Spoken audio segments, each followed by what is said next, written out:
ABP અસ્મિતાની વિશેષ રજૂઆત જનતાના મૂડમાં એબીપી અસ્મિતાની ટીમ પહોંચી ભાવનગર। શું કહી રહ્યા છે ભાવનગરના નગરજનો, જાણીએ। ભાવનગરમાં એક બાજુ ગરમીનું જોર વધ્યું છે તો બીજી બાજુ રાજનૈતિક વાતાવરણ પણ ગરમ છે, ત્યારે આપણી સાથે ભાવનગરના વરિષ્ઠ લોકો છે તેની સાથે વાત કરીશું અને આ વખતે રાજકારણ કઈ દિશામાં છે અને ભારતીબેન ફરીથી રિપીટ થશે કે નહીં તેના વિશે વાત કરીશું। શું નામ છે આપનું? PR Jadeja, social worker, Bhavnagar. શું કહેશો પીઆર, હવે ચૂંટણીના ગણતરીના દિવસો બાકી છે, ભારતીબેને કેટલા કામ કર્યા છે, લાગે છે કે આ વખતે ફરીથી જીતી શકશે? ભારતીબેન 100% જીતી જશે। સંસદ તરીકે એમણે કામે કર્યા છે, અમુક કામ અધૂરાઈ રહી ગયા છે, પણ માનીએ કે બધા કામ એટલા બધા સરળ હોતા નથી કે જે જલ્દી 5 વર્ષની અંદર થઈ જાય છે, એને થોડી વારે પણ લાગતી હોય છે। કામ પ્રોસેસમાં છે, ક્યારેક કોઈ સરકારના હિસાબે તો ક્યારેક કોઈ બીજા કોઈ કોન્ટ્રાક્ટના હિસાબે પણ એવા કામ રહી ગયા હોય છે, તો જેથી કરીને આપણે એવું તો ન કહીએ કે એમણે કામ નથી કર્યા કે નહીં કરે। બીજા નંબરમાં કોંગ્રેસનો જે ચહેરો આવ્યો છે મનહરભાઈ પટેલ, મૂળ ભાવનગર જિલ્લાના જ છે, પણ છેલ્લા ઘણા વર્ષોથી તેઓ અમદાવાદમાં રહે છે, કોંગ્રેસના પ્રવક્તા છે એવું એ લોકો કહે છે, પણ ક્યારેય આપણે એમને ટીવી ઉપર કે લોકોની વચ્ચે આવતા જોયા નથી। જે વ્યક્તિ લોકોની વચ્ચે રહેશે, લોકોને સાંભળશે અને લોકોના કામમાં અગ્રેસર રહેશે એ જ ચૂંટાય છે, જે કામ ભારતીબેને કર્યું છે। એટલે મને 100% વિશ્વાસ છે કે ભારતીબેન 100% ચૂંટાશે। વરિષ્ઠ પત્રકાર છે ભાવનગરના, ભાઈ કહે છે કે ભારતીબેન લોકોની વચ્ચે રહ્યા છે, લાગે છે કે લોકોની વચ્ચે રહીને કામ કર્યા હોય। શું આપનું શું વિશ્લેષણ છે ભાવનગર સીટને લઈને? માત્ર તમે ભારતીબેનની વાત કરો એ ખરેખર તો ભાજપ સરકારની જ વાત કરવી જોઈએ। ભારતીબેન શિયાળ તો એક ઉમેદવાર છે, છેલ્લા 5 વર્ષમાં એણે જે કંઈ કામગીરી કરી હોય એ પક્ષને લગતી અને ભાજપના લગભગ મોટાભાગના તમામ સાંસદોએ, આખા દેશના સાંસદોએ જોવો તો એક જ કામ મોટામાં મોટું કર્યું છે, પોતાની સંપત્તિનો વધારો। આવક કરતાં 5 વર્ષની અંદર જે 5 વર્ષ પહેલાં જે સાંસદો હતા અને આ 5 વર્ષની અંદર જે થઈ ગયા એમાં પોતાની સંપત્તિઓમાં વધારો કર્યો છે। રહી વાત ભાવનગરની, તો ભાવનગરની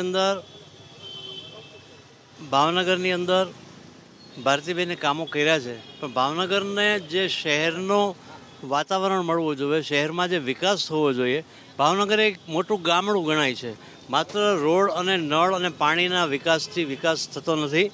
લોકોને બેરોજગારી છે, એ રોજગારી મળવી જોઈએ। ભાવનગરની અંદર અલંગ શિપ બ્રેકિંગ યાર્ડ બંધ જેવી હાલતમાં છે, એ સિવાયના અન્ય ઉદ્યોગો જેનું દેશભરની અંદર નામ બોલાતું જહાંગીર મિલ છે, મહાલક્ષ્મી મિલ છે, આ બધી મિલો બંધ પડી છે, એને શરૂ કરવાની બદલે એને શરૂ કરવાના પ્રયત્નો કરવા જોઈએ। એટલે એના કારણે જે રોજગારી મળશે એનાથી ભાવનગરનો આર્થિક વિકાસ પણ થશે અને ભાવનગરના એક પરિવારને એવા અસંખ્ય લોકોને જો રોજગારી મળે તો ઘણા બધા પરિવારો આર્થિક રીતે સદ્ધર થાય। માત્ર પોતાની સદ્ધરતાનું ધ્યાન રાખતા ભાજપ કે કોંગ્રેસની સરકારના ઉમેદવારોએ હવે પ્રજાનું જોવાની જરૂર છે, માત્ર પોતાનો સ્વાર્થ અને સગાવાદ બંધ કરવાની જરૂર છે। આપને શું લાગે છે ભારતીબેનની 5 વર્ષની કામગીરી કેવી છે ને હજુ પણ ભાવનગરના કેવા પ્રશ્નો છે?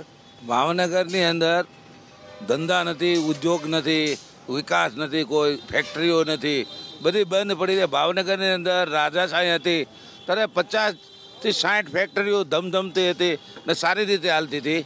અત્યારે ભાજપની સરકાર આવી છે, અમે સારી જ સમજીએ છીએ, રોડ પાણી વિકાસ કર્યો છે, પણ એને થોડુંક ધ્યાન દોરી દેવું છે કે પબ્લિકને શું તકલીફ છે, રોડ ઉપર કેટલી તકલીફ છે, ધંધામાં કેટલી તકલીફ છે, ઉદ્યોગો નથી, ભાવનગરના માણસ બેકારો છે, નોકરીઓ માટે તડપે છે, યુવાનો લેડીઝો તમામને તકલીફ છે, એની માટે ધ્યાન દોરી આપે। સરકારે યુવાનોને રોજગારી આપવાની વાત કરી, રોજગારી મળે છે યુવાનોને? બિલકુલ, આપનું શું માનવું છે, રોજગારી પૂરી પડી રહી છે? મારા સ્પષ્ટ મને એવું માનવું છે, જો આ વખતે તો હું પોતે અપક્ષ ઉમેદવાર પણ છું લોકસભામાં, અને મારા સ્પષ્ટ માનવું છે, મારા આ વખતે ચૂંટણીમાં ઊભા રહેવાનો મારા એક જ કારણ છે, જે છેલ્લા જે ભાવનગરની જે આ સીટ છે લોકસભાની, એ સીટ ઉપર છેલ્લા 30-35 વર્ષથી ભાજપને ખતું શાસન છે, અને આ જગ્યા ઉપર ભાવનગર જિલ્લા ઉપર આજ દિન સુધી કોઈ વિકાસ થયો નથી। વિકાસ એટલે શૂન્ય છે। આપણે એમ જોઈએ જ્યારે આજથી લગભગ 40-50 વર્ષ પહેલાં જ્યારે રેલવેનું ડેવલપ હતું જે તલાજા અલંગના લાઈનો હતા એ બંધ કરવામાં આવ્યું છે.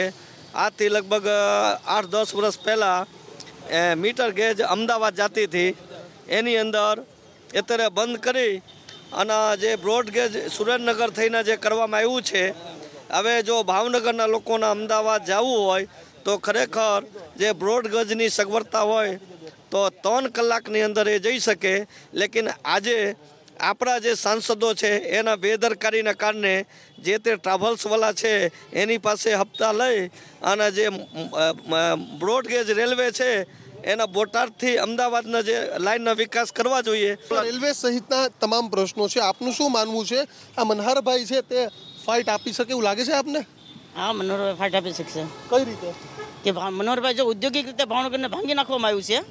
અત્યારે હાલ અલંગશીપ બેકર છે, પ્લાસ્ટિક ઉદ્યોગ છે, હીરા ઉદ્યોગ છે, આની પર તે ભાવનગર નપતું હતું. પરંતુ અત્યારે અનેક બેરોજગારી થઈ ગયા છે લોકો. અને જે સરકારે રોજગારી આપવાનું નક્કી કર્યું છે પણ એ કોન્ટ્રાક્ટર પદ્ધતિ રાખે. કોન્ટ્રાક્ટર પદ્ધતિમાં લોકોને સાંજે 100 રૂપિયા કે 150 રૂપિયા જ મળે છે. તો આમાં શું પૂરું થાય? અને જો સરકાર પોતે પોતાના કર્મચારી હોય છે એને ફૂલ પગાર આપે છે અને પોતાના નાના માણસો પાસેથી 8 કલાકનો 100-150 રૂપિયા કે 200 રૂપિયા વેતનમાં જ તે પૂરું કરવામાં આવે છે. જો કોઈ પ્રાઇવેટ ફેક્ટરીમાં માણસો જાય 150 કે 200 રૂપિયામાં તો ફરિયાદ કરી શકે, લેબર કમિશનરને ફરિયાદ કરી શકે છે. પણ આ તો કોન્ટ્રાક્ટર પદ્ધતિ સરકારી રહી તો નાના માણસો પણ ફરિયાદી પણ નથી કરી શકતા. નાના માણસો, આપને શું લાગે છે? આપ પણ વરિષ્ઠ આગેવાન પત્રકાર છો. મનહરભાઈને મેદાને ઉતરવાથી કોંગ્રેસ ફાઇટમાં આવ્યું છે કે પછી જે ફાઇટની સીટ હતી કોંગ્રેસે ખોઈ છે? આમાં ગમે એ ઉમેદવાર કોંગ્રેસનો હવે ભાજપને કોઈ જાતનો ફેર પડતો નથી. ગયા વખતે જે લીડ હતી એને થોડીક લીડ ઓછી થશે ખરી. ગયા વખતે 2,95,000 જેની લીડ હતી, આ વખતે 2 થી 2.5 લાખ રૂપિયા લીડ થશે. મનહરભાઈથી કોઈ જાતો ફેર નથી પડવાનો.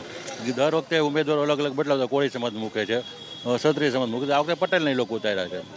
પટેલ સમાજનું આંદોલન થયું આખા ગુજરાતની અંદર એટલે પટેલ ધ્યાનથી ફાયદો થશે. પણ પટેલ સમાજના 95% લોકો તો ભારતીય જનતા પાર્ટીની સાથે છે જ તે. મનહરભાઈને આવવાથી કોઈ સીટને ફેર નહીં પડે? કોઈ જાતનો ફેર નહીં પડે આ સીટને. ગયા વખતે જે લીડ હતી એની કરતાં વધારે લીડ આવશે આ વખતે. એ કે 40-50 હજારનો ફાયદો ફેર પડશે, બાકી લીડમાં કોઈ ફેરફાર નહીં થાય. લીડ છે તેમાં કોઈ ફેરફાર નહીં થાય અને જે રીતે લીડ હતી તે લીડમાં કદાચ થોડીક ઓછી ગણી થશે, પરંતુ આ સીટ છે તે ભારતીબેન જાળવી રાખશે તેવું અહીંના લોકો છે તેનું માનવી રહ્યું છે. તો ઘણા લોકો ભારતીબેનની કામગીરી છે તે નારાજ પણ દેખાઈ રહ્યા છે. કેમેરા પર્સન કમલેશ પટેલની સાથે દીક્ષિત ઠકરાર, એબીપી અસ્મિતા, ભાવનગર. તો અત્યારે બસ આટલું જ. વધુ સમાચારો માટે આપ જોતા રહો આપણી ચેનલ એબીપી અસ્મિતા.